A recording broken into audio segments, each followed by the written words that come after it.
Welcome to Hail Varsity Radio, the voice of Husker Nation. Insight, opinion, expertise, with the biggest and best names talking Nebraska across the state. Join the show on Twitter at Hail Varsity and at Schmidt_radio. Call in at 402-466-ESPN or 1-800-825-5865. Here's Chris Schmidt. Welcome to it. Great to be with you on a Wednesday. It's Hail Varsity Radio, presented by the Nebraska Lottery. Chris Schmidt, Elijah Herbel, and you will check in a bit with Mike Babcock. Babbers from Hail Varsity. Thoughts on the new Pick 3 opportunity from Mike, and some thoughts from Gary Barnett. Talk some college ball with Coach. Numbers to get in. Join us today at 466-3776, 466-3776, 800-825-5865. Find us on Twitter. Give us a follow. Chris Schmidt at Schmidt_radio, at Herbal Essence for Elijah Herbel, and can email Chris at hailvarsity.com. So we'll check in on Game 1 of the NBA Finals. Phoenix winning and covering. And a fist pump from Elijah. Our first steak and a beer bet goes I should have asked for more points, although I give Milwaukee credit for making it a little uncomfortable. Well, Milwaukee even had Giannis. That was their agreement. It was 8.5 if they didn't have Giannis. It was 6 if they did. And they had Giannis, and they still weren't even close. I needed 15. I needed 15 and a half. Hindsight bias, man. No, I know. I needed 15 and a half. I needed the points. But, yeah, we'll get word from Giannis on how he felt. Looked great, honestly. But it was all about CP3. He was incredible. He's been with about 100 different teams the last, 5 years. And he's been in the league for God knows how long, 16 seasons. But he has been waiting and waiting and waiting for his opportunity. He's been part of the super team or the dynamic duo setup.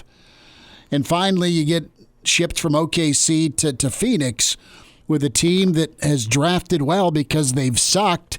I mean, they've had super high picks going back to Booker, and I know he wasn't lottery or just outside it at 13, but long and short, Phoenix has hit and done well. So we'll dive in there.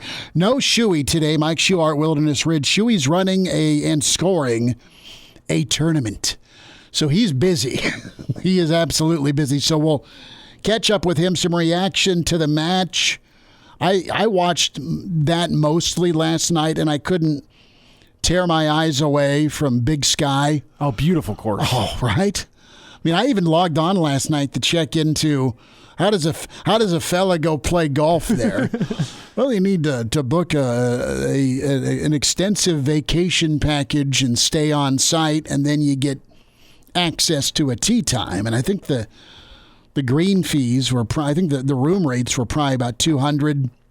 And then I didn't get too much more info because Daddy didn't want to hand over credit card information for being able to play.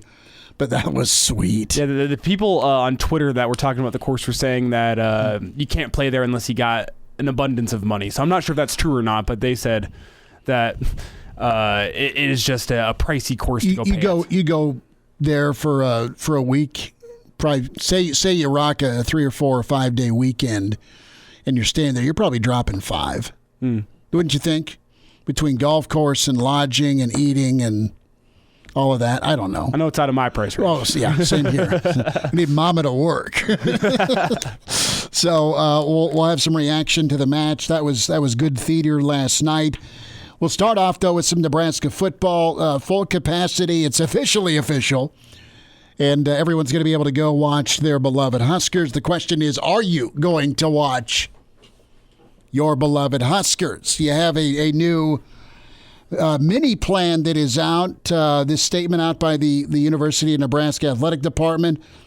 And listen, good for Nebraska with what they're doing with the ticket packages. Here is the reality.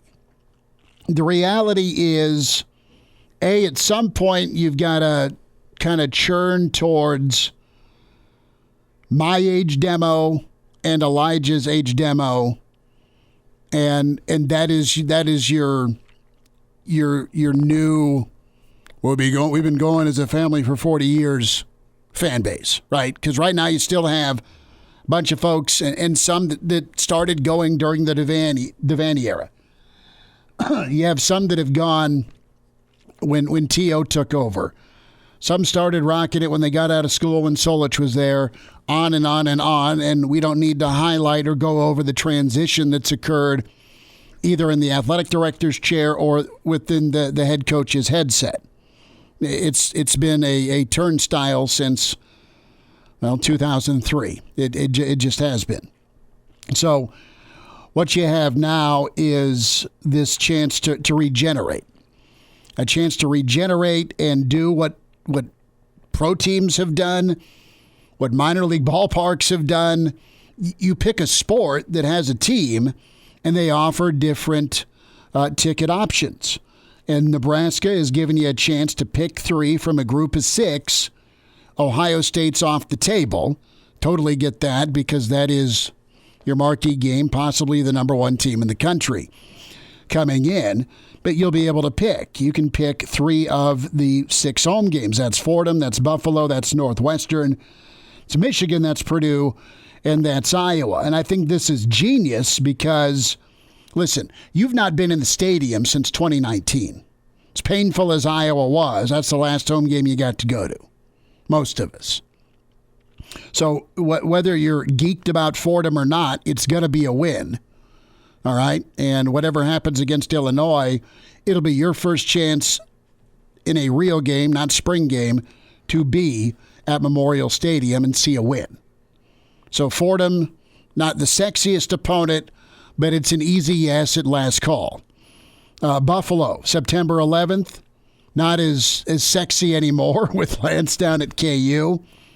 But, hey, again, it's a likely win for Nebraska, and you want to go see your team win. Now you get into some choices, don't you? Northwestern, those games are always insane. They're always instant classics. They're always drama-filled. Sometimes there is ugliness, as in 13-10, wounded duck through the uprights. It's good. A couple of years ago, right, in 2019, the Lamar Jackson interception. Or it's, how did that happen? If you go back to 2018, where you're up, you're scoring, you put up enough points to win, and Northwestern finds a way. They always play Nebraska tough. They do well in Lincoln. They win in Lincoln, frankly. Right? They just do.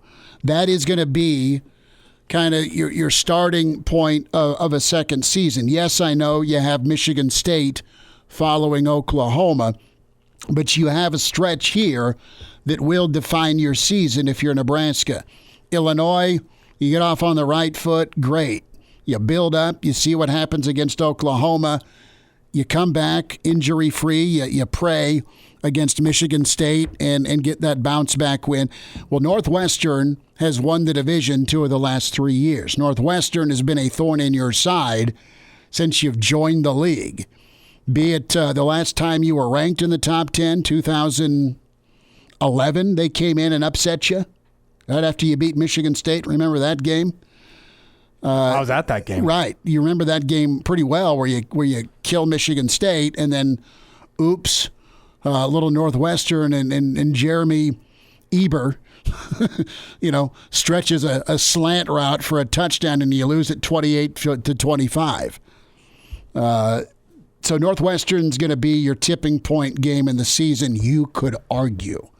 Go back to Phil Steele last week. He's like, if Nebraska's at 4-2 or better midway point, you can look at a bowl game. So we're going to ask the question, what 3 are you going to pick?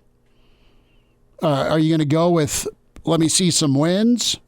Or are you going to go with the best games? This reminds me, as a kid, of the draft we'd always have to have, like right after Christmas, for the Nebraska basketball seats. Dad had a pair of B-section seats in the old Devaney Center, and my brother and I we'd flip a coin for who gets first pick, and then we'd alternate every other pick.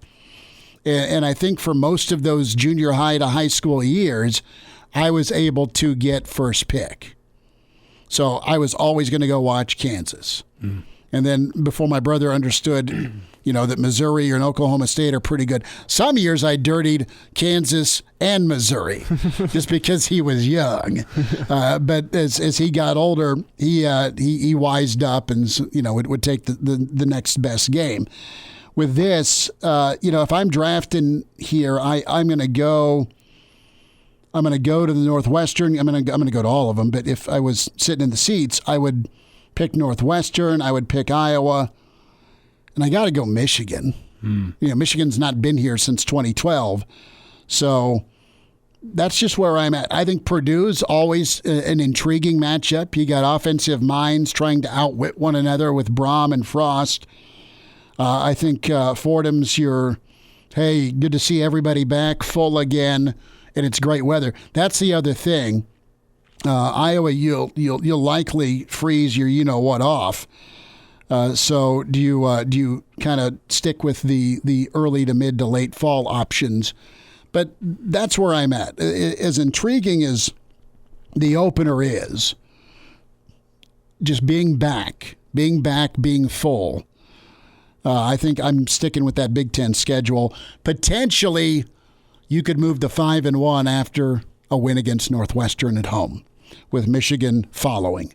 So that's where I'm at. Now, the bigger question here, does this say something to you as a Nebraska football fan when it comes to the creativity here, going with a 3-game mini plan, i.e. is the sellout streak in trouble? Listen, I think it's very real. If you look at Big Red Blitz numbers, it's okay to admit that, look, the excitement and enthusiasm isn't as high as it's been in past years. It sure as hell isn't as high as it was in 2018 going into the season. And there are some reasons for that. A, you've been away from it for a year. B, it started a long time, even before Frost, with this football program soul-crushing you in some tough losses where you got so frustrated as a fan you'd had enough and you found other things to do. Not many of you, but some of you. And right now, there's a pretty high level of frustration with where they're at, the expectation, and the schedule, frankly, is daunting, right? So there's not a whole lot of hope with some in the fan base right now. I don't look at it as, okay, let's panic here. We got to keep the sellout streak alive. Let's get creative and go mini ticket plan. I think they're doing that because more people, the age group of Elijah, early to mid-20s or even in your 30s, you got kids, you got ball games, you got a travel team. You can't hit all 7 like we did as a Schmidt family growing up. It's just a different normal right now with, are you going to the game?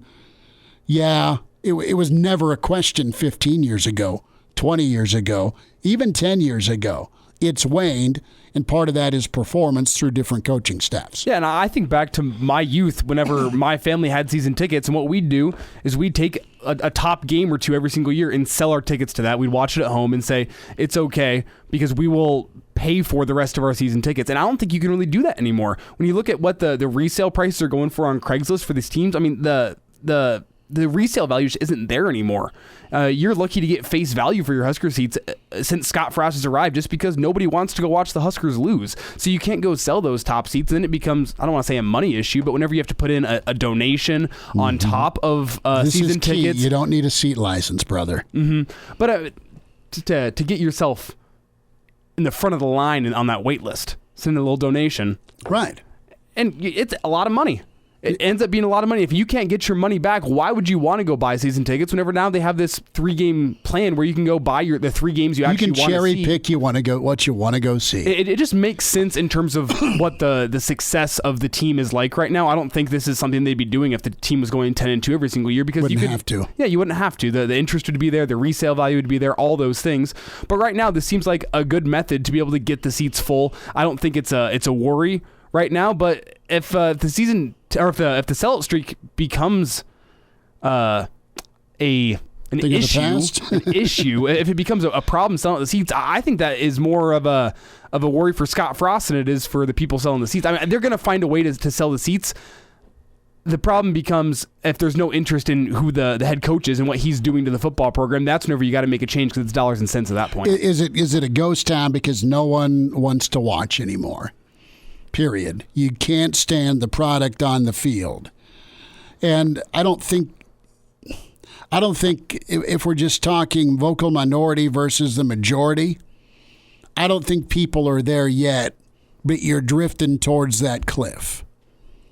Based on it's one thing to lose, but how are you losing, right? And you can't have mistakes after mistakes after mistakes, either from a management side or just an execution standpoint, going into year 4 like you had last year, right? Nebraska's record against Nebraska is pretty good, all right, in the last 5 years. And that's what is eating away at the excitement, enthusiasm, and fan base. That's part of the reason you've lost a lot of these games. But you can have an electric atmosphere. You can play well against Oklahoma. You can beat Illinois. And I know Nebraska fans of yesteryear are like, yeah, that's supposed to happen. It's not what it is anymore as you try and build this thing up. But you can have a crazy, insane atmosphere for Northwestern. You can crank up for Michigan, and you just need get a little momentum. Get the bandwagon back rolling. Mike Babcock's next at Hail Varsity, presented by the Nebraska Lottery. And now, back to Hail Varsity Radio. Coming up here next hour, Gary Barnett with us, Hail Varsity Radio on a Wednesday, presented by the Nebraska Lottery. Schmidt and Elijah Herbel. We say hi to historian, author, Hall of Famer Mike Babcock with us at MD Babs on Twitter is where you find him. Mike, what's good? How's your Wednesday going? Oh, not bad. I like the little bit cooler weather, and I was watching a little bit of Wimbledon and some soccer. Were you ever a tennis star? No, I was never that. One of my good friends was a state champion a couple times. But you got him ready, didn't you? Yeah, no, I don't think I did. I played at the university. Oh, that's all good. Mike, a thought here on the mini ticket package here, pick 3. So let's just play make-believe and pretend Babbers isn't in the press box. You are going to be in the press box. That said, if you put your fan hat on, what 3 games are you picking? I'm probably picking Iowa, Michigan, and either Northwestern or Purdue. So you're going with the Big Ten slate like me. Yeah. I was surprised to see that release, to be honest with you. But then I thought about it a little bit, and I guess my surprise wasn't justified, really, because I think that there's probably some concern about the sellout streak at this point. And, I don't recall them ever having a mini plan like that. I know that they had tickets available when visiting teams didn't use up all their tickets. Mm-hmm. And they turned them back, mm-hmm. and Nebraska sold those. But I don't really remember at least being publicized that there were tickets available, that you could have a mini ticket plan. Or you can buy season tickets, apparently. So, like you guys said, you got to make a donation in order to do that. Babbers, where do you think the fandom is at right now? You mentioned that the sellout streak, is it in jeopardy? It could be. I mean, you just went a year without football. Folks want to see the team win, and if they're not winning, at least perform better, right? Be in it till the end type ball game. And it's not that hasn't happened, but you've had instances where it's just been a mistake prone or mismanagement, either coaches or players, and everyone wants the same result, fans, players, coaches, but it's not been the case. And is what DEFCON level would you say we're at right now with this sellout streak? Is it anything near the Peterson era, anything near the Riley era, or is it its own level right now? I think it's its own level right now, and here's the thing, and then Nebraska fans are great, but I think younger fans, there's a different kind of attitude. It's a little bit of a hassle, and you don't want to necessarily put up with that if you're not going to see the kind of success that Nebraska, football's enjoyed over historically. And that Nebraska has had some national relevance, which has not been the case for probably a good 20 years. And I just think that, people look at it and say, well, you know what, with the Big Ten network and, Fox and ESPN and whatever, all the games are televised, so you can see them on television. And when you're watching on television, you're not sitting there. I mean, you can flip it to something else when the mandatory timeouts come, and you sit there, and it's 3 minutes. A lot of times, I would sit and look at the clock inside the stadium that showed how much time on the timeouts. And the players are standing around on the field, and just TV dictates. And I understand that, but if you buy season tickets, for example, you're not even sure when those games are going to be played because TV makes the decision. And I think that makes it more difficult for people to say, I'm going to make this donation. And they're supportive of the program. There's no question about that. But I'm going to make this donation. I'm going to pay this money. I'm going to fight the crowds to go and sit there. I don't know when the game is going to start. I can't make plans in that sense. If you're coming from any kind of a distance, it's difficult because you don't know if you got to find a place to stay or if it's an 11 o'clock game. I don't know if you can get here in time. Some out west people, so you got to come in the night before, and if it's middle of the afternoon, maybe that's good. Maybe you can get here and get home, or make some progress in that direction. I just think that there are just so many factors that go into it that magnify the fact that Nebraska doesn't enjoy the success that it once did. Mike Babcock's with us here on Hail Varsity Radio. And Mike, my question is, when it comes to finances, do you see the Huskers lowering their ticket prices if they do reach a point where they're worried about the sellout streak for a game like Fordham or Buffalo? If they still have unsold seats here in a couple weeks, do you think they would mess around with lowering ticket prices to get all those seats sold? That's a good question, Elijah. And I don't know if that's the case or not. Yeah, probably. I mean, I've always maintained that up to a certain point, you've got boosters that'll buy up the extra tickets to keep the sellout streak going. But I think we're probably beyond that point if we're selling mini packages with 3 tickets available, and you can choose which games you want to go to. I mean, here's another thing, and this is just me. I thought adding on to the top of the East Stadium was a mistake. You could have added boxes. I've been okay with that, and you could have used the money then to make it a little more comfortable in the main part of the stadium for people, and which would have reduced the capacity probably a little more. But like Bob Devaney always said, you want demand to exceed ticket availability. That's important. And he said that.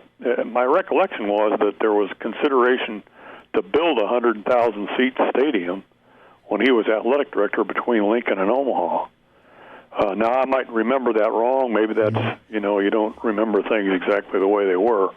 But I remember Bob saying, in any case, saying demand has to exceed availability on tickets. That's really important for Nebraska. We don't want more seats than we've got fans available. And I think that upper section of the East Stadium is one of those things that has created that. It's not a very pleasant situation to get up there if you're like me, and I'm not real big on heights. That's where they stuck Kranek. I mean, that's all we need to know. Yeah.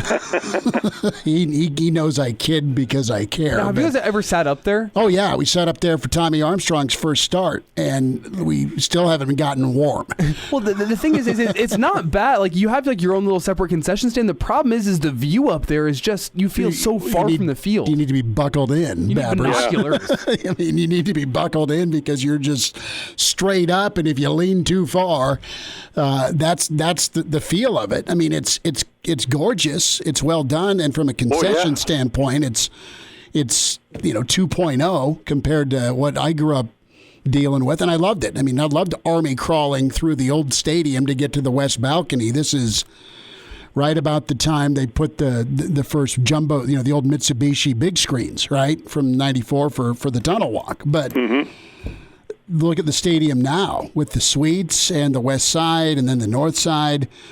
Do you get to a point where you downsize and make it more luxurious on the interior and go from 90 back to even 80? Just widen the seats a little bit? Yeah, do you crush 10,000 out of there if you run into a supply and demand issue? That's what I think should have been done with the money. Again, build the suites. I got no problem with that. But use the rest of the money not to build more seats up top, but to make it a more comfortable fan experience inside the stadium as it was. And I don't think that's the case. I think there's been a little bit of that, but I think you need to do that in the overall in the stadium, and it's going to reduce the capacity a little bit. But again, I always respected what Bob said. Demand has to exceed availability. That's how you keep a sellout streak going. Mike, I got about 3 minutes here. Mike Babcock's with us, Hail Varsity Magazine and .com. Will it take very much to get people back on the bandwagon? Well, I don't know, Smitty, because like I said, Nebraska's got great fans. There's no question about that. Sure, but we're also talking about a mini package here, package deal. Right, and the commitment, and like I said, you can see the games on TV, and you don't have a lot of the hassle. But I think people will probably take a shot there. Some people that haven't had an opportunity to go to games, that's a good way to take advantage and see some games.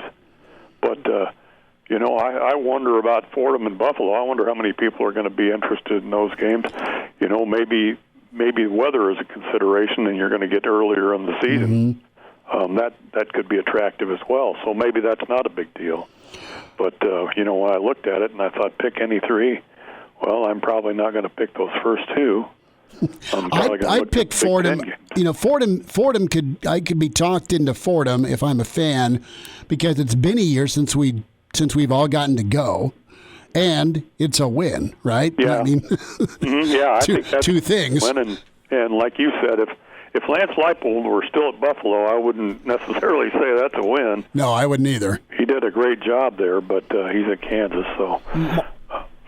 I was say my take on those Fordham and Buffalo games is treat it somewhat like a spring game and give a kids discount. That's awesome weather. You're not going to have your kids complaining about the cold weather in November, and you can get your kids, you get the next generation chance to come see some Nebraska games, because that's the problem for me growing up. Was whenever I was really little, my dad didn't want to spend $55 to take me as a 6-year-old down to a Husker football game. You'd probably throw a fit in the aisle and tick off all the. I'm kidding. No, that's really a good idea. That is really a good idea. Make them a little less expensive for children and under a certain age, and get them in there and give them an opportunity to see Husker football. I mean, I think that's important. You just go through some of the next donor potential, right? The kids that are just getting out of college, or maybe you're into your 30s with a family.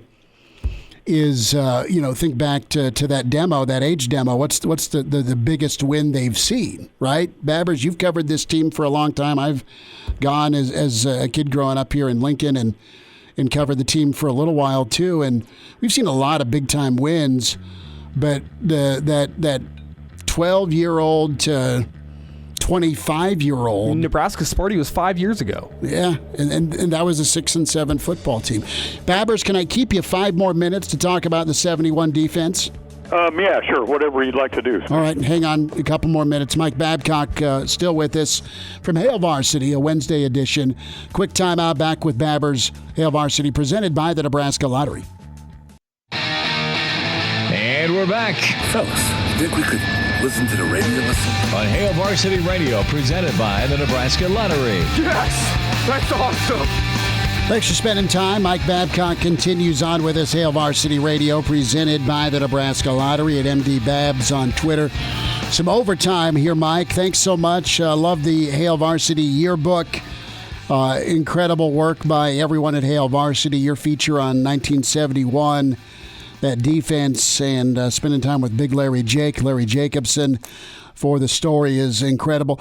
Mike, I want to get your thoughts here on the 71D and kind of compare it with some of the other defenses you've had a chance to see at Nebraska. I think of the 09 defense. I think of 84's defense that was number one in the country. A special place in my heart was that 1999 defense where they had to overcome 50 fumbles by the offense and were incredible. And then, of course, 94 and 95, very special as well. Where does 71 kind of rate or slate for you when it comes to top defenses you've seen at Nebraska? Well, like I've always said, I mean, I've watched Nebraska long enough that I don't want to say like this one was the best or whatever. And you've mentioned ones that are really good. This is certainly in the conversation, the 71 defense, because the thing that impressed me and that I sort of emphasized in the story, I guess, was that of the 11 starters, there were like nine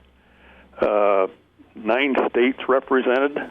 It's pretty good work. Great diversity. You had Joe Blaha and Bill Cush were from the same high school, Columbus Scotus in Nebraska, and you had Jim Anderson and Dave Mason were the same high school in Green Bay, and then you had Bill Jansen was from North Dakota, Rich Glover was from Jersey City, Willie Harper was from Toledo, John Adkins was from Lynchburg, Virginia, Bob Terrio was from Fullerton, California. I mean, Jim Branch was from Chicago. They came from all different places, and they played as a unit. And you had Larry Jacobson, Nebraska's first Outland Trophy winner.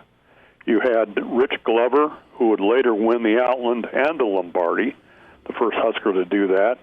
And you had Willie Harper, a two-time All-American at defensive end, who probably got overlooked for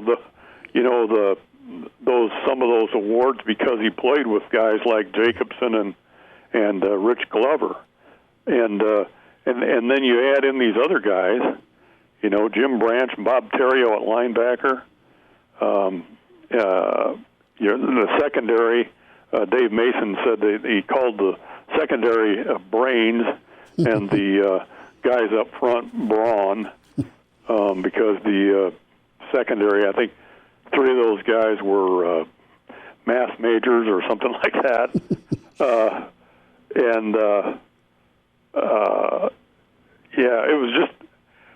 It just everything came together. And then, Monty Kiffin is effectively the defensive coordinator. Bob Devaney never gave that title out to anybody.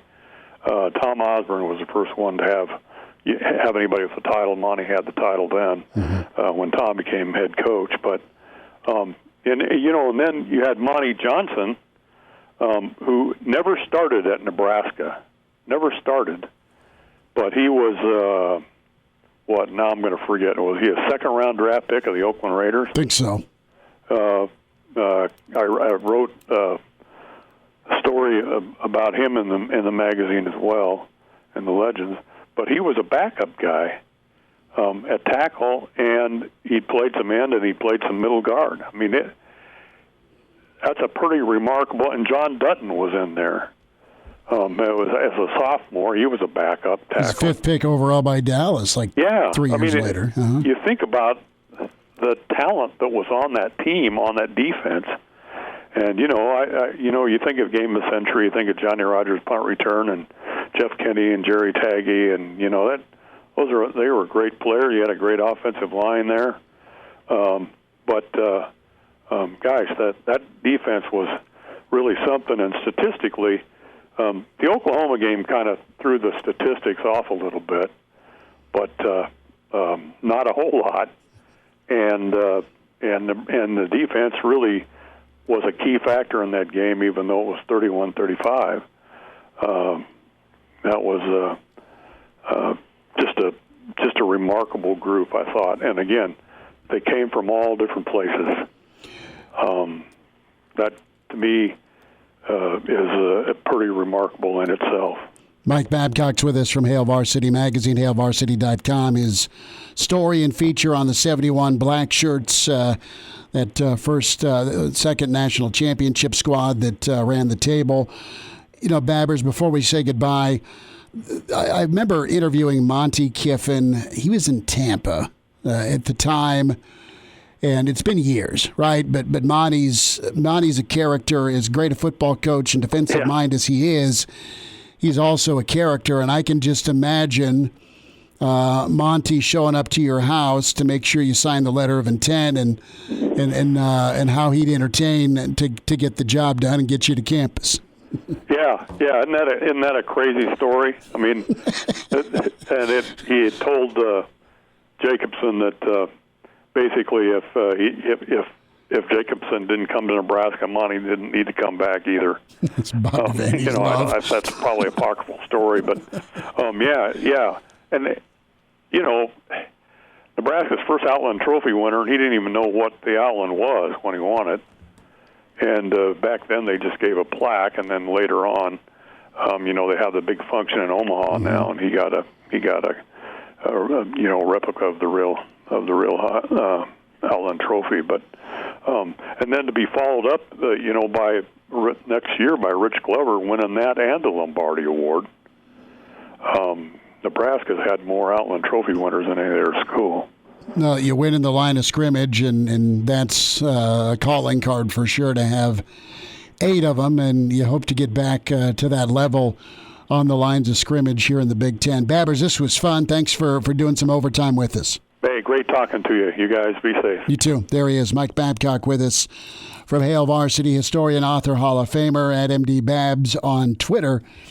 Just to kind of put into context, you had 25 turnovers plus. The Nebraska football team in 71 was plus 25 in turnover margin, which is insane. They had forced 47 turnovers that season and a whopping 27 interceptions. Think about the early 70s. I mean, you had teams throwing the ball more, but you had kind of ground and pound. USC or Alabama, Oklahoma's wishbone. You didn't have teams throw the ball as much as you do now. See, and my question, we didn't have time with Babbers for me to ask this, but how do you even go about recruiting back in the 1970s, going like however many different states were represented on this team? How do you, without an internet, how do you go do all that scouting? It boggles my mind. You had insane connections, okay? You had a coach who had connections either back east or out in California or in the Midwest, and Monty Kiffin knew of a kid named Larry Jacobson that was in Sioux Falls, and Iowa wanted him. And at that time, you could be on site to make sure he signed. We'll wind down hour 1, take some of your calls next on Hail Varsity. Chime in 402-466-ESPN or email the show, Chris@HailVarsity.com. Just try me. Back to Hail Varsity Radio. One final time this hour, Gary Barnett, next segment. We'll check in with the coach, talk some college football with him, get his take on different things. Also, he's a huge golfer, you know that. Get Barney's take on the match and just the dynamic of kind of that buyout phase of college athletics, be it administratively or on the coaching end. Get Coach's take on that. Reminder about West Blue Realty, your friends. Are you buying or selling your home? You thinking about it? Maybe it's too good a deal to pass up with what your house is either appraised at or what you think you can get for it in this current housing market. Well, 2 names to know. Tom Luby and Kelly Hofschneider will do an amazing job for you with West Blue Realty. They specialize in residential home sales in Lincoln and the surrounding community. And you can give Tom Luby a shout today Tom's number at 402-540-3768. Kelly Hofschneider. Give Kelly a shout as well at 402-202-2312. It pays to work with West Blue.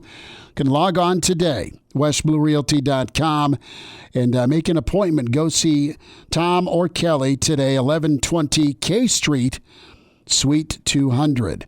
So back to the mini plan that's there, the pick 3 opportunity. I gave my 3, Northwestern, Michigan, Iowa. That's kind of where Babbers is at, but I could be swayed about the opener. Where are you at? Have you made your call? I think I'd go with Fordham, simply because awesome weather. It should be a win. And just the fact of that's going to be the first game. Yeah, I see you grimacing there when I say should be a win. I'm grinning because that's where we're at. That might be part of the reason for a mini plan. Well, yeah, but the should be the hope versus you hope you win or you know you're going to win, right? In every game, it feels like at Nebraska, and this is an exaggeration. I don't mean to be that way, but it feels like it's a toss-up, right? Even some of the non-Power 5 games have been a little tight. Not all, obviously, but it'd be really cool for Nebraska to just kind of storm out of the gates this season with a prove-it mentality and get folks kind of back in line. And I don't think that – you tell me this, Elijah, with folks you run with, you know, the interest level in this season is what? We're still a month away. Oh, it's still super wait and see. Yeah. Even less so than the past couple years where you've known that the talent might not be there yet. It's even more wait and see this year. They're going to wait until basically that Oklahoma game to see what they think about this season, see if they care or not. There's some easier teams in the front end of the schedule. It's going to be awesome. There'll be a little building excitement before that, but it's how do you stand up against a real good team in Oklahoma, even if you don't win? Can you at least put in a good showing that gives us something to be proud of? I think that's what the people I'm around feel about this season is just wait and see. I'm not going to care until they're good enough to care about. Well, and the other part of it too is, I mean, can you end the year? Can you get better and build and grow and be a better team by the end of the season versus just kind of fading out? And there was a chance at some momentum with a bowl opportunity and maybe a bowl win if you would have chosen to go to a bowl game. You didn't. And the Rutgers game, which was maddening one half and really cool the other, is what you were left with. Gary Barnett, Hour 2, Hail Varsity, presented by the Nebraska Lottery. Welcome to Hail Varsity Radio, the voice of Husker Nation. Insight, opinion, expertise, with the biggest and best names talking Nebraska across the state. Join the show on Twitter at Hail Varsity and at Schmidt_radio. Call in at 402-466-ESPN or 1-800-825-5865. Here's Chris Schmidt. Back into it. It's Hail Varsity Radio, presented by the Nebraska Lottery. Let's get into some golf and some college football. We welcome in the coach, Gary Barnett, with us. And, Coach, what'd you think of the match? We'll start there. Surprised by Bryson and Aaron Rodgers. He putted incredible yesterday. Surprised by the result. Have you ever played out in Montana before? Let's see. No and no. Okay. I was a little surprised by the result. I thought Nicholson and Brady might be a better combination, but you know, I hadn't seen Aaron Rodgers putt, obviously, and you know, I thought it was interesting. I haven't gone over the course today to see what all my guys are thinking or what they were saying about it, and I haven't read any reviews on it much. But you know, it was interesting, and as you mentioned earlier before we went on the air, that just how beautiful that course looked. And I know my wife goes, "Man, that's a beautiful golf course." And it it had a lot of up and downs, and it had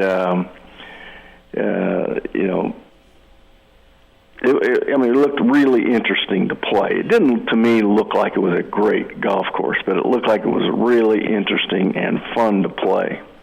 I did a little research, just someday maybe, right? And I think you gotta book an extended stay on the Big Sky Resort, okay? That Moonlight Basin setup, and I think green fees are included.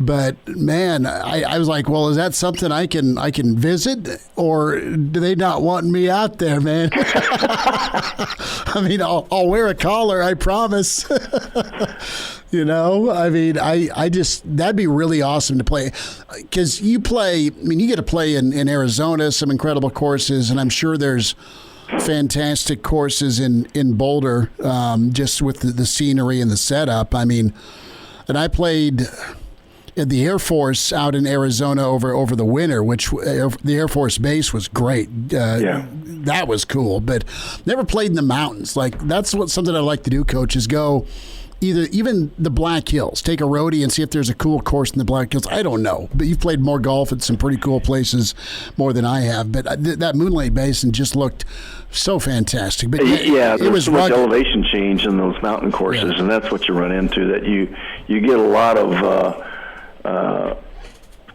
trick shots and a lot of blind shots sometimes, but that was great advertisement for Montana, I can say that. I mean, I don't know how many people watched it, but you couldn't watch it and go, that'd be really cool. So, it looked like fun. And elevation changes, shortens the golf course, plus the elevation itself being high. So, DeChambeau was hitting an 8-hour iron, 48 yards. So, it was interesting. It was fun to watch. Yeah, someday I hope to hit 250 off the box, let alone what he's doing. Well, you can do it out there because you can hit it straight downhill. Yeah, I know, it'll roll for me. Gary like Tin Cup when Don Johnson hit a 250-yard 7-iron by knocking it on the road and letting it run out. So let it roll. Gary Barnett's with us. Coach, let's talk a little college football. And, we're a week removed from the AD opening. You've got an interim right now at Nebraska. And, things I think have cooled on Ed Stewart. I don't know for sure, but we're not hearing much about his name anymore. That could be good, could be bad, don't know.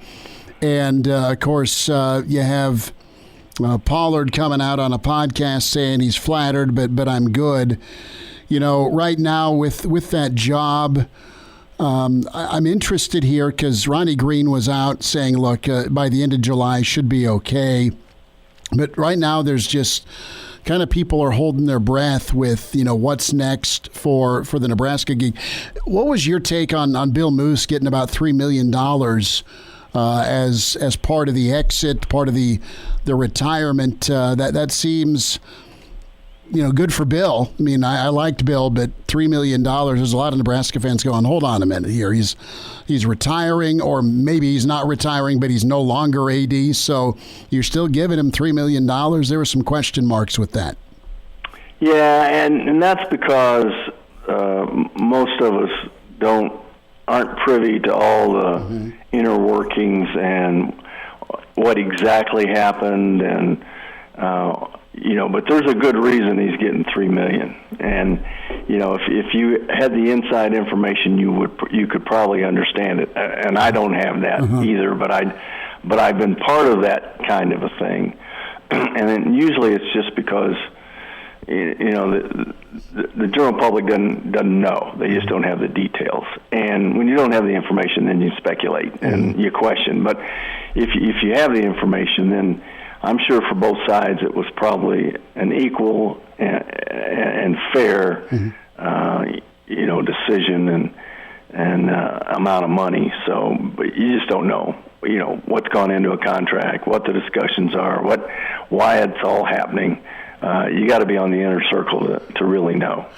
What's that situation like on different ends when you're leaving a place and you got to get out of a contract by your choice, or you're leaving a place and they're telling you to get lost, which stinks for everybody. What's that dynamic like for coaches and even friends in the business that have been through it that you know? What's that timeline to sit out or get back into it or just move on to the next thing? I mean, it's a dynamic business, the world of college athletics, and people love it, but it's also pretty cutthroat. Yeah, and you're opening up old wounds here, Chris. So I had a contract that I had to get out of because I was leaving one and going to the other.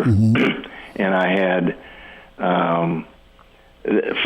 first of all, the departing of one school for the other is so hard. Fortunately, I only had to do it once. And it was hard, difficult. It was a tough decision. It was, and then the financial piece. You've got to try to keep it, unemotional if you can.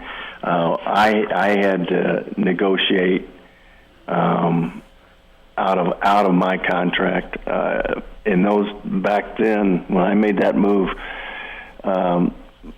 Colorado wasn't paying for my buyout. Nowadays, wherever you're going usually pays the buyout. So I had to negotiate and pay my own buyout. The hardest part, though, it wasn't financial. The hardest part was walking into a team meeting and telling all these kids that you were going home, and that was really hard. The other end of it was when they told me to go someplace else and live. Then, that was hard too, going into your own team and telling them that first of all, they in my case, they tried to announce that I was resigning, which was not true. And I had to make that very clear to my team that I was not walking out on them, and I was not resigning, and that I was being fired. And so my particular circumstance was unique a little bit, I think, but I had a certain amount of money that was owed to me, deferred comp, and also salary that would have been mine over the next year and a half. And, the university then tried to play hardball and tried to claim that that they could prove cause. And you immediately have to lawyer up, and I had a great attorney, and so we knew that wasn't going to happen. And so then it became, the university finally had to give in and say, okay, here's what we're going to do. We're going to pay you what we owe you. So then they ended up doing that. But that was, fortunately for us, it wasn't long and drawn out. It was over the course of about 4 days or 5 days.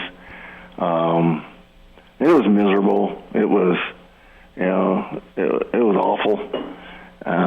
But you go on, and you have to. And all these things you tell kids about adversity and controlling what you control and can control, and teaching them how to face this stuff. Well, you got to be a picture of it now, and you've got to go do it yourself. And so you draw on that. You draw on the things that you have tried to represent and be about in your career, and you got to act that way and believe that way and go on. And so getting back in, it's funny. I actually thought I was going to get back in within almost 2 weeks, but circumstances happened.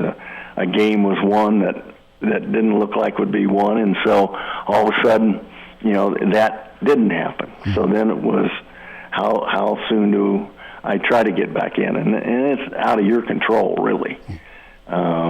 So it took some time before I was, almost a year before I was actively involved in any other discussions. So, and everyone's different, but I fortunately had good representation before my contract, and the athletic director, Dick Tharp, had done a great job of putting together. He's probably one of the smartest guys I've ever been around financially, and I didn't have a buyout, but I did have deferred comp, and he was really smart in doing it the way he did it, and as a result, it ended up saving me and the university actually as well. So, that's the ugly part of it. You don't like discussing necessarily, but it's the truth, and it's the way it is.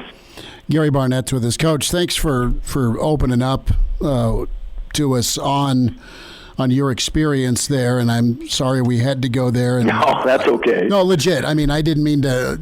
No, I know you didn't. No problem. Go there, but I just was interested in your perspective on it because you just see it, and you've seen it at Nebraska. You just have either with coaches or with administration, and they're on to the next, just locally here, right? Where here's your buyout, here's your go away money, and the money keeps getting printed, and people keep getting paid not to work. in I know. Well, this is all, what's going on right now is all TV money. It's all because, Big Ten schools are collecting $56 million a year, and they can afford to operate that way. They couldn't operate that way before. Sure.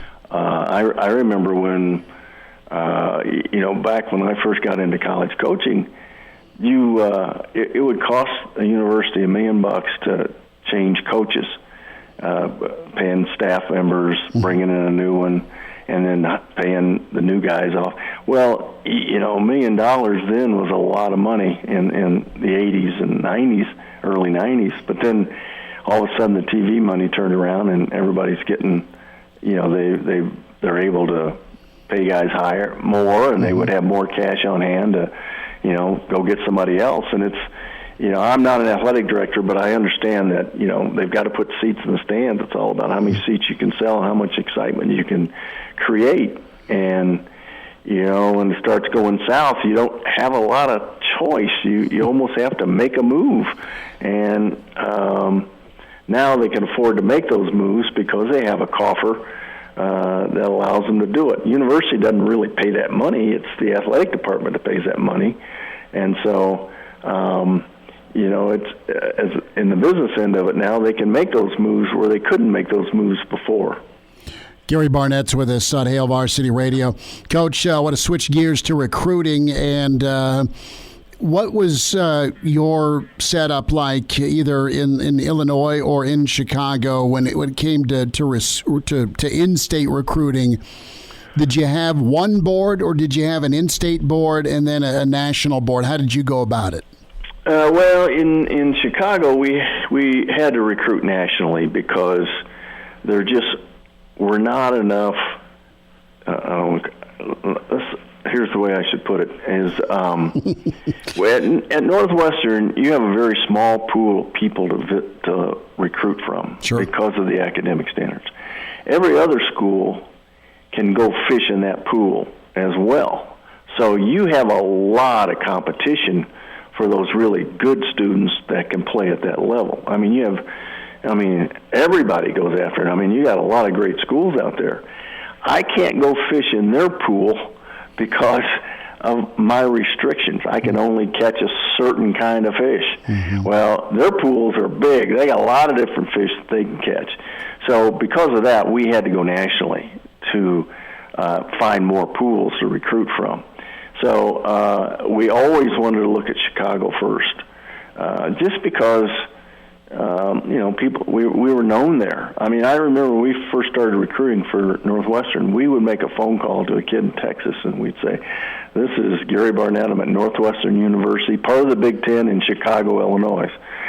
So, because they didn't know, they thought Northwestern was at somewhere in the east, was at Northwest Oklahoma, was at Northwest Louisiana, or whatever. So we had to explain what that was. Well, Chicago guys you didn't have to do that with. Illinois guys you didn't have to do that with.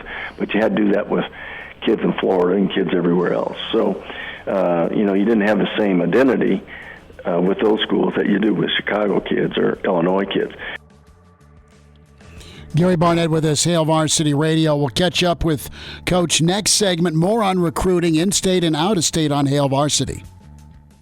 And now, back to Hail Varsity Radio. Back into it, Hail Varsity Radio. A few more minutes with Gary Barnett. Coach hitting on recruiting, national recruiting, and, of course, in-state in Colorado, his philosophy. In Colorado now,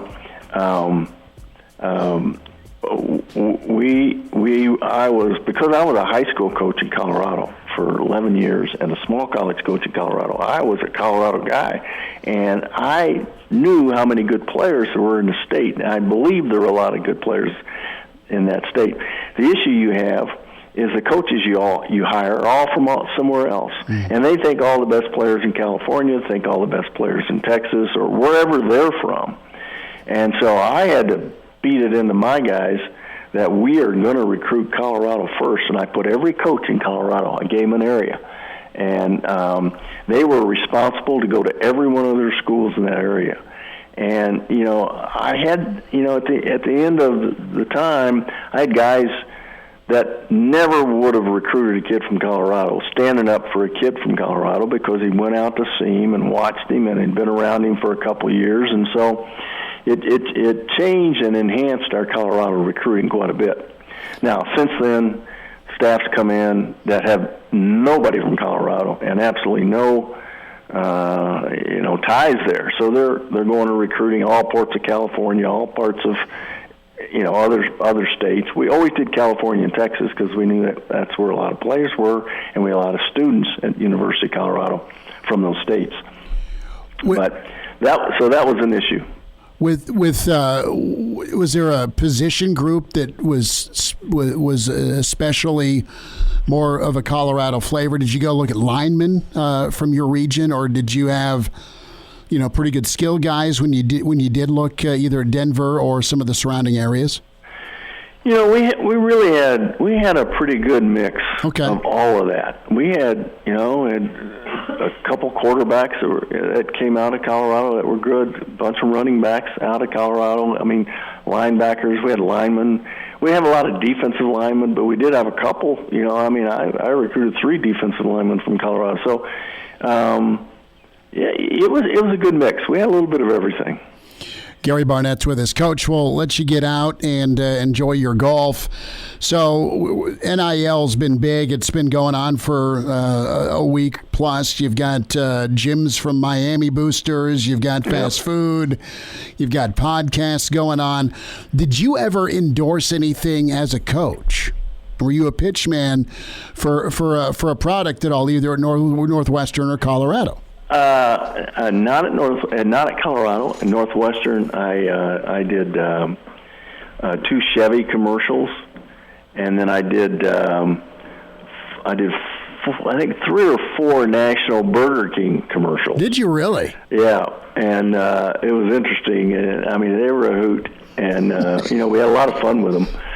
And I did 3 or 4 national commercials there, and I did a couple Chevy commercials, but that was about it. So what were you driving? What Chevys were you driving? Well, I actually I got a Blazer for my daughter for graduation. Okay. And so that was my payment. That was it. So there you go. Yeah. That worked out well. Yeah, it did. It worked out great. Did you pull off? I mean, was it award worthy? I mean, did you nail it? The camera? Did you nail it? How many takes? Oh yeah, no, I didn't take many counts. I can move into that role pretty easily. So I had fun with it. That's good. I had, both of them, both the Burger King and the Chevy. The Chevy commercial was local in Chicago, and the Burger King was national. So Gary Barnett with us. Coach, have a good round. Thanks for the time today. You bet. Thanks, Chris. Good stuff from Coach Barnett. The old Chevy Blazer. You see old Barney rolling up in a Chevy Blazer. Pretty good stuff. Whenever I went out car shopping for my first car when I turned 16, this car salesman was trying to sell me on an old Chevy Blazer as a piece of crap. I didn't go for it. You know what, though? When I was a kid and nearing that 16-year-old number, we had a neighbor who had just the sweetest kind of silver and white Blazer. Mm-hmm. Then you always had the guy in the neighborhood, and I grew up in Southeast District, so some of the old late 80s Southeast ball players always had these Broncos, these Ford Broncos that were just ginormous. And a buddy of mine had a Blazer that was kind of gold, and just loud as hell. And you put it was able to fold down like it had a tailgate, sort of, so we could go fishing off the back of it and put a cooler back there. And, I never had a Blazer. See, I would have gone for a Bronco. Broncos are pretty cool. I like the new Broncos. New Broncos I think are pretty those cool are too. sweet. Remember talking to Mike Gilbert, OJ's agent, doing an interview with him as he's doing the interview from OJ's white Blazer. Bronco, excuse me. White, the Bronco and the freeway chase. And Bronco sales surged post 1994. Then they discontinued it. And now it's back. So we talked name, image, and likeness. And what are you endorsing? Well, Adrian Martinez, part of a 14-member group of student athletes that are endorsing Degree deodorant. So Adrian's story is cool. Talks about adversity, overcoming adversity. And that's pretty cool for Adrian to get the nod from Degree. That's all good. The game changer, though, is Thibodeau from Oregon, because that is, we're talking connecting with Uncle Phil of Nike, Phil Knight, Kayvon Thibodeau, potential number 1 pick in the 2022 draft. His first NIL deal is with Nike and Phil Knight and the sneaker designer, Mr. I Design Air Jordans, Tinker Hatfield. So you've got this reveal on social media late last night.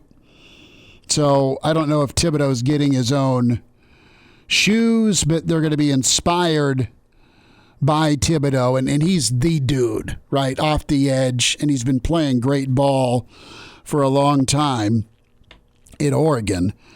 Knight, obviously the longtime donor to Oregon Athletics, was the muscle behind the wardrobe branding that Oregon had. And on Tuesday, the school announced a second $500 million donation from Knight and his wife to the Phil and Penny Knight campus for accelerating scientific impact. Hatfield, also from Oregon, Nike's VP and president for design and special projects. He designed those Air Jordans, the Jordans 3 through Air Jordan 15s. So you're going to have Nike and Oregon. They've always been tied to the hip. They've always kind of been a game changer. But if you're able to knock this first rendition out of the park with Thibodeau, he was Pac-12 Defensive Freshman of the Year in 19, first team all Pac-12 last season. And, Kuiper and McShay have him as the number 1 prospect, as that hybrid edge guy. And he's a different body type. You think Von Miller or Myles Garrett, just how giant they are. And Thibodeau's a big dude, but he's not Myles Garrett, Von Miller. He's like a cross between like a Von Miller and Randy Gregory. That's why I see him. He's got that tall, skinny, long arm type thing. Right. Going. He's more Randy Gregory, but he's not as thick as Randy either. I think he probably goes 240, but his job is to get off the edge and go kill a quarterback, as much as they throw the football in college football now. It's not that he can't stop the run. I'm not worried about that, but Myles Garrett's a beast, right? I mean, he's like 270, 280. And can move. The J.J. Watt speed and size combination. Thibodeau's like your stud basketball player that's pressuring. Well, you got size and weight for me? No, I don't. I was just remembering back to that 2019. I thought it was the Rose Bowl, and I was right, against Wisconsin. Whenever he is just a freshman, went in and just dominated that Wisconsin he was not blockable. line. And Wisconsin's tackles are good. I mean, Wisconsin's offensive line is great every single year, and they had a great offensive line that year. They were a top 10 team. Sure, and that's just and he too dominated much, as a freshman. Too much athleticism. It was speed and quickness versus that bull rush. But you watch Oregon, man. Oregon's not going to reinvent the wheel here.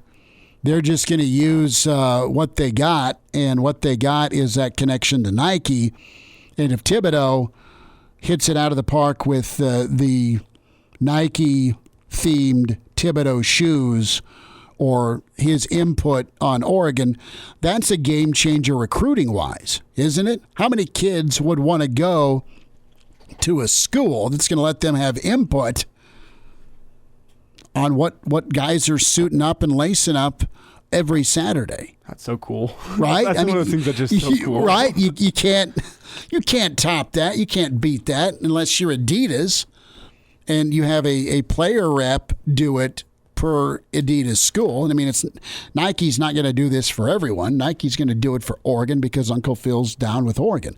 That's one guy that's always been in Coach Frost's corner. I mean, he sat next to Frosty in the press box when he was calling plays. Like right next to him. That was the urban legend. See, if they had that at Nebraska, what type of apparel would they be wearing on? Would we have like some cowboy boot cleats on Saturdays? I mean, there are some pretty. There's some guys with some swag. If some of the offensive line was designing, probably. Yeah. Or some of the defensive line guys, but if Cam Taylor-Britt wants to go to town on designing the 2022 version of the Nebraska Adidas football shoe, go for it. See, we got to ask next time we get a player on. We got to ask who the most fashionable guy on the team is. Who they would turn to if they were to allow a player on the team to start designing some stuff, some game day apparel. You look good, you play good, right? I mean, there's some guys with some style down there at UNL too. Like down the football team, there's some dudes that got some swag. I just want to know like what crazy stuff would they be wearing on Saturdays? Because that'd be enjoyable to me. Sure, it's just go see what cleats these guys are wearing, what crazy design can happen. Yeah. So Miami's got gym membership stardom, right? You got this guy that's throwing $540,000 towards a football team, $500 a kid on the team. Nike says, "I see your gym membership, the U," and we're going to go with the Air Thibodeau. Yeah, and Nebraska's got a degree sponsorship. It's fine. 1 of 14. Yeah, it's fine, but like. When you're trying to build that ladies don't edge. like stinky dudes, right? 48-hour protection. There you have it. Words of wisdom with Schmitty. Chicks don't dig funky men. On the next edition, Jock Doc's on the way. How did Giannis make it happen? We'll find out next. He's in his 30s, but sounds like he was born with a stogie in one hand and a brew in the other. Now, say my name. It's Schmitty on Hail Varsity Radio. I got the body of a taut, preteen Swedish boy. Back into it. It's Hail Varsity Radio, presented by the Nebraska Lottery. Time for a Jock Doc Wednesday. Lincoln Orthopedic Center. Dr. Brandon Seifert with us. Dr. Brandon, how are you? Hey, I'm great, Chris. How are you guys doing? Doing well, man. Gearing up for some NBA Finals. Game 1 in the books, and the question was, what's the Greek Freak going to do? What's he going to be like? Could he go? And you have this doubtful to questionable to, well, go ahead and start, Giannis. So he did. 20 points, 17 rebounds. I wish I could play like that coming off a hyperextension. But he is a phenomenal athlete. And, I want to kind of get your perspective, Dr. Brandon, on just what went into the comeback, hyperextension, just the different levels of severity. And from a treatment standpoint, in the postgame, Giannis talked a little bit about the medical staff getting him back, listening to them, also the conditioning folks. And, he couldn't walk a week ago. His knee had swelled up to double its original size. And you fast forward to last night, he was able to go and perform pretty well. Yeah, pretty amazing, especially as you described kind of that history for him, in particular that, significant amount of swelling that he had. Typically the swelling is a good measure of, severity of injury. as we talk about his injury in particular, hyperextension, that means, when the leg or knee is essentially all the way straight, and you try to move beyond, the completely straight position, you start to stretch things in the back of the knee. Typically with the hyperextension injury, the ligamentous injury we worry more about would be a PCL. It's called the posterior cruciate ligament. Everybody's familiar with the ACL. The PCL is the big ligament that sits behind that and is responsible for kind of helping keep the shin or the tibia from migrating towards the back of your leg. So that's what we worry about with a hyperextension injury. Pretty vascular in the back part of the knee. So if you have a hyperextension event, you can have some bleeding from that. That's probably where some of that swelling came from. But definitely when you're talking about swelling 2 to 3, 4 times the size of the normal knee, usually what happens in that setting is, one, it's usually some pretty high-level trauma where you have something else going on, that perhaps maybe a cartilage injury, meniscus injury, or even potentially a complete tear of the PCL. So surprising that all those things were okay with the amount of swelling he had. The other thing we worry about with these injuries is when that knee goes up into hyperextension, again, enough to cause that much swelling must have been a pretty significant force. Yeah, force will transfer into the bone that sits underneath the cartilage in the knee, and so you have what we call kind of a deep bone bruise. Our fancy term for that is a chondral or cartilage bruise, and so no doubt he probably has that. Those are pretty painful to try to play on. So as you put all this stuff together and look how well he played, that's pretty impressive. Dr. Brandon Seifert's with us, Lincoln Orthopedic Center, a Jock Doc Wednesday. We're talking about Giannis, his Game 1 performance off of the knee hyperextension. He had some plays last night where he looked great. He looked normal, and greatness is kind of his normal when it comes to his first basket being an alley-oop dunk. He chased down one of the Suns.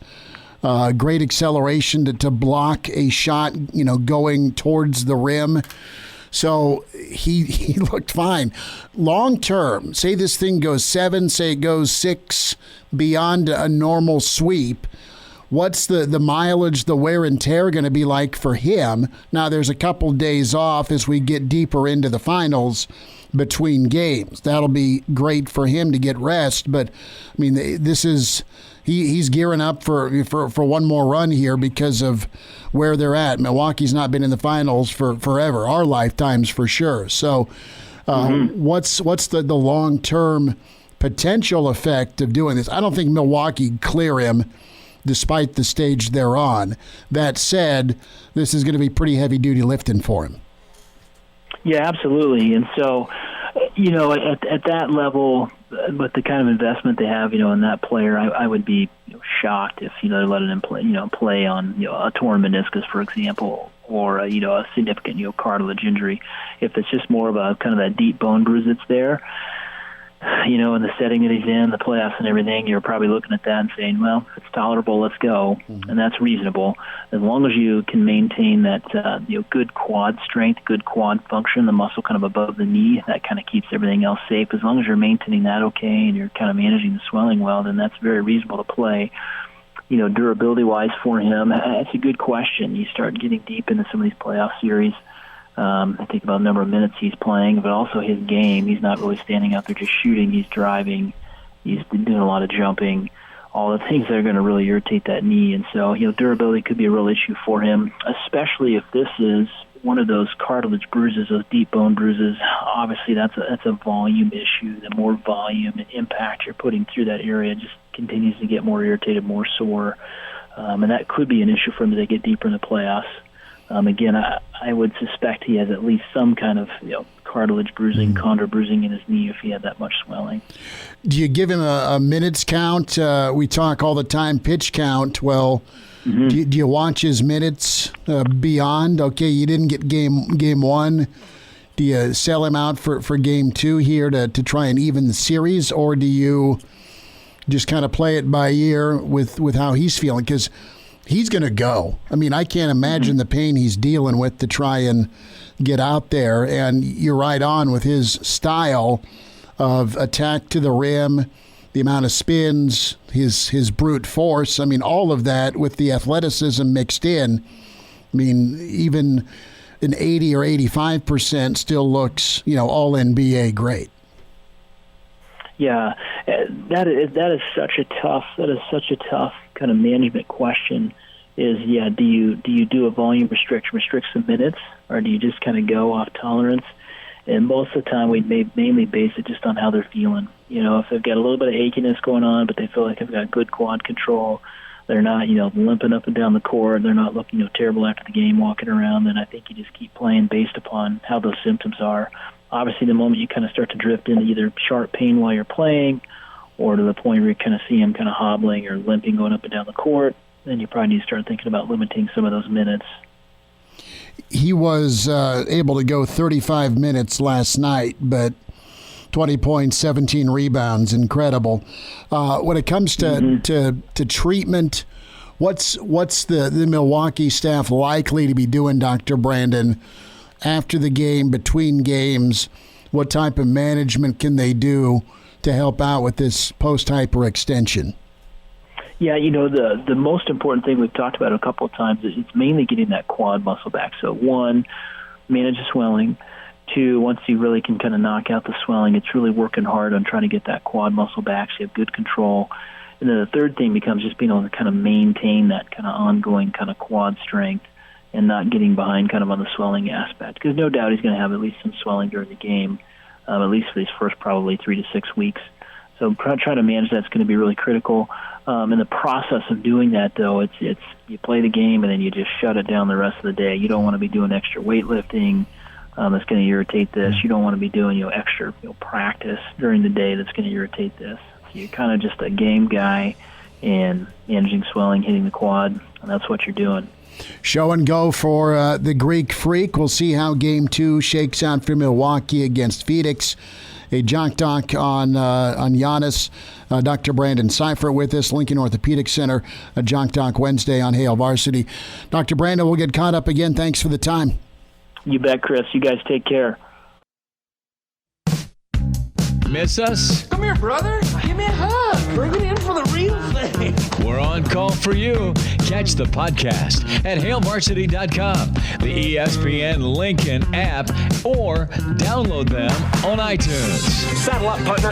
Back to Hail Varsity Radio. One final time, good stuff from Gary Barnett and Mike Babcock today. Tomorrow on the show, we'll check in with Brad Edwards, college football insider, Brandon Vogel, some recruiting with Greg Smith. Prior to Chicago, Danny Burke is on vacation. That means Wisconsin and lakes and all that good stuff. So took a vacation in the middle of the NBA Finals? I'm sure he is probably on location still doing his show. But he'll get a little sun between showtime and the game.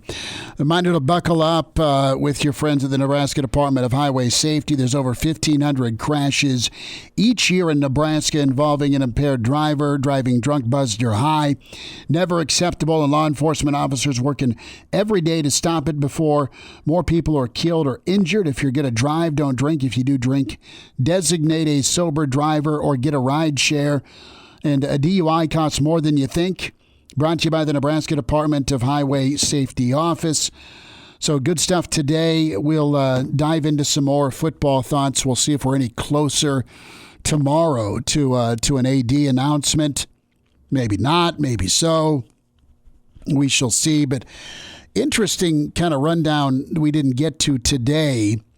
Our friend Brian Christopherson did this list, but Nebraska's got quite a lineup of either potentially really good quarterbacks on their schedule or some guys that are, you look at Radler, he's a projected, top 5 pick, if not maybe the first quarterback taken. You've got JoJo Domann making a dent in the Pro Football Focus listing as one of the best football players in the country. I like that. He comes in at number 43 as the 43rd best player. I think he's nice. And think about what Nebraska has on each level of the defense. In the secondary, you've got Cam. You also have Williams and Dismuke, so there's 3 or 4. but you've got a guy like JoJo on the edge, and I'm anxious to see what type of year Ben Stille's going to have. Good on him for coming back. He's a guy that's left it all out there for the program, and he is, when they move him inside on that third down pass rush situation, he's done nice at getting interior pressure, and he's just a team guy. And can that team guy also have a second senior season to remember? I think he can. But think about where Stille's career started, where he was an outside linebacker, weighing between probably 230 and 240 to what he's bulked up to now, as he's been vicious against the run. So it's really nice to be on the level where you've got a guy like Stille, a guy like JoJo, and a guy like Cam, and then Williams. But as we saw last year, this team will only go as far as the offense can take them. Got to have complementary football. Yes, we do. Take care of the football, take the football away. It all works out. Enjoy the show. Check the podcast out. Hail Varsity Radio, iTunes, Spotify, Google Play. Give us a review, good, bad, or ugly. Talk to you tomorrow at 4. Thanks.